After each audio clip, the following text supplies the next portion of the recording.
This is audio introduction to a very good book on the afterlife of Barry Eaton. In the book he also tells of his seemingly last incarnation where he fell in the Battle of the Somme, which also the English clairvoyant Stephen Turoff has taken down a very interesting book about. But here then what Barry Eaton got from the other side regarding his former life as a soldier, who fell in World War I, at Somme in France. So what of Brian, the young soldier, my former self? His unit was advancing on the enemy trenches when he was ripped apart by a stream of bullets from a German machine gunner. He was hit in the chest and also his right side, around his waist area. While collapsing to the ground he was also injured in the head around his left eye. Death did not come immediately. He lay in great pain on the battlefield, while his mates rushed on to tackle the Germans. Brian called for help, but none came. A great feeling of hopelessness and abandonment engulfed him as his life ebbed away. He felt that his mates had deserted him, and he was alone and frightened. With no understanding of what was happening to him, Brian was a desolate and miserable figure. He lay in agony for an hour before finally dying. Then something strange occurred. At first, not realizing he was dead, Brian got up and wandered the battlefield. By now he was in a confused state, looking desperately for his unit, which he couldn't find. Even though he was no longer in pain, he felt even more abandoned than before. Then, suddenly, seemingly out of nowhere, his grandmother appeared alongside him. Now, more confused than ever, Brian was immediately concerned for her safety. Battlefields are no place for little old ladies. "Gran, what are you doing here?" he stammered. "You're not supposed to be here. Get down before the Germans see you." His grandmother just smiled, shook her head, then motioned for him to follow her. After a few moments he did so, mainly because he had no other idea what else to do. It was then Brian remembered his grandmother had passed away a few years before the war began. He was still at school at the time. Suddenly he realized he must be dead, too. His grandmother nodded as if she could read his thoughts, smiling because she knew he finally understood. She held out her hand, and feeling dazed he took it in his. As they wandered away from the battlefield, the sounds of fighting faded away and the light began to dim as if night was falling. They went through a gate shaped like a three-pointed star, and entered a tunnel where they started moving faster and faster. Brian remembered a train ride he had as a boy that went through a long tunnel, and this felt the same, but when he looked around they were not in a carriage tilde, their bodies just seemed to float in space. There was a whooshing sound as they started to go even faster, and a galaxy of lights flashed by them. Brian held on tightly to Gran's hand, as it was a strange and unnerving experience for him.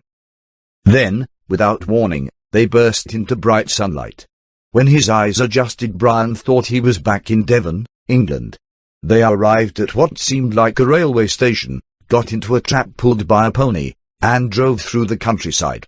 When they paused for a rest under the shade of a tree, Brian looked across the countryside of rolling green hills to the sea in the distance and, feeling contented and at peace, dozed off. They resumed their journey in the cart and eventually arrived at what felt to Brian like his village in Devon, with familiar houses and several faces he recognized. They were all smiling at him. He felt like he was home again. Inside his grandmother's house there was a big fruit cake on the kitchen table and a large pot of tea. Brian was glad he'd had a chance to rest under that tree and get himself together, as there were several people waiting to greet him and his welcome home provided quite a few surprises. He somehow recognized his sister, who welcomed him with open arms. It took Brian a little while to remember that he did not have a sister back on Earth. As he stared at her, she reminded him of a past life they had shared, and said it would all become clear soon. Observing from the sidelines, I also recognized my son Matt from this current lifetime. Even though his appearance was different, I knew from the sense of his energy it was Matt. Then, a real surprise. Two army mates came over to Brian with big grins on their faces.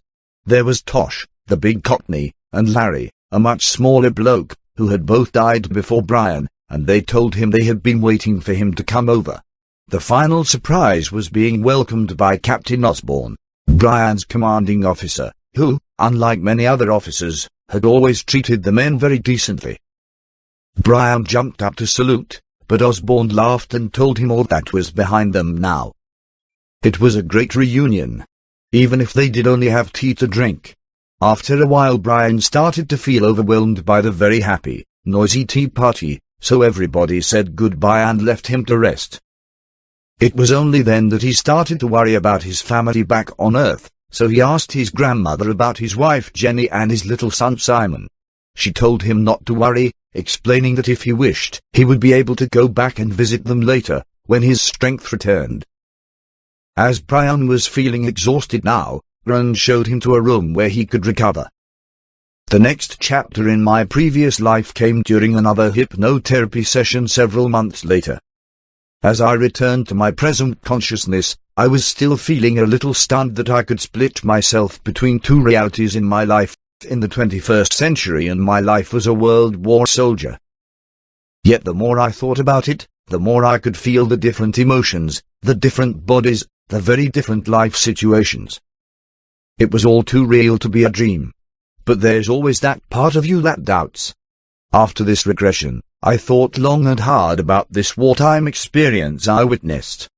I knew that we don't relive past experiences unless they are relevant to our present situation. When past issues resurface, we experience again the emotional pain, the physical problems and all the other issues related to what we went through.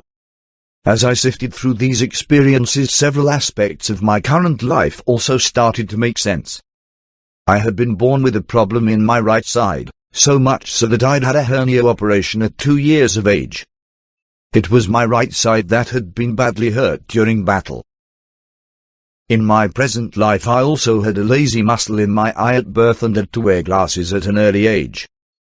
You guessed it, the problem was in the left eye, which had been injured as Brian fell to the ground wounded a lifetime ago.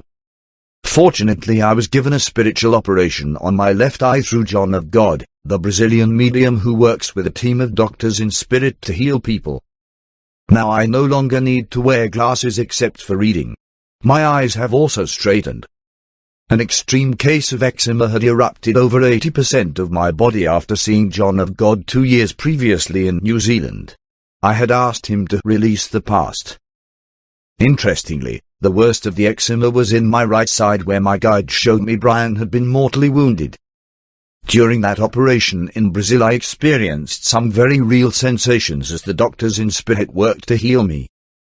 This included a sharp pain, like a red-hot needle being jabbed into my right side. I was also told to meditate deeply and open my heart to allow the healing to take place. The eczema, which had been plaguing me for the previous 2 years, finally started to clear. I began to completely release and heal the past. My guide told me I was fortunate to see Brian being escorted through the tunnel, as my spiritual understanding in that life as Brian was in its infancy. Perhaps this was because Brian had killed other men and was then slain in a horrible war while still so young. Either that or previous soul experiences were taken into account. The pieces of the puzzle kept coming together. I had a lifelong fascination with World War. I was fortunate to see Brian being escorted through the tunnel, and in particular the Western Front, but I was born in 1942, so it would probably have been more appropriate for me to have had an interest in World War II. I knew that Brian had lived in Devon and was part of the Devonshire Regiment, but I had always thought the big battles of the Somme were in 1917. Research proved the major battles were actually fought in 1916 when the big British and French advance was made. When I tried to find out about his army regiment, my initial research came up blank and I started to have some doubts about what I'd seen.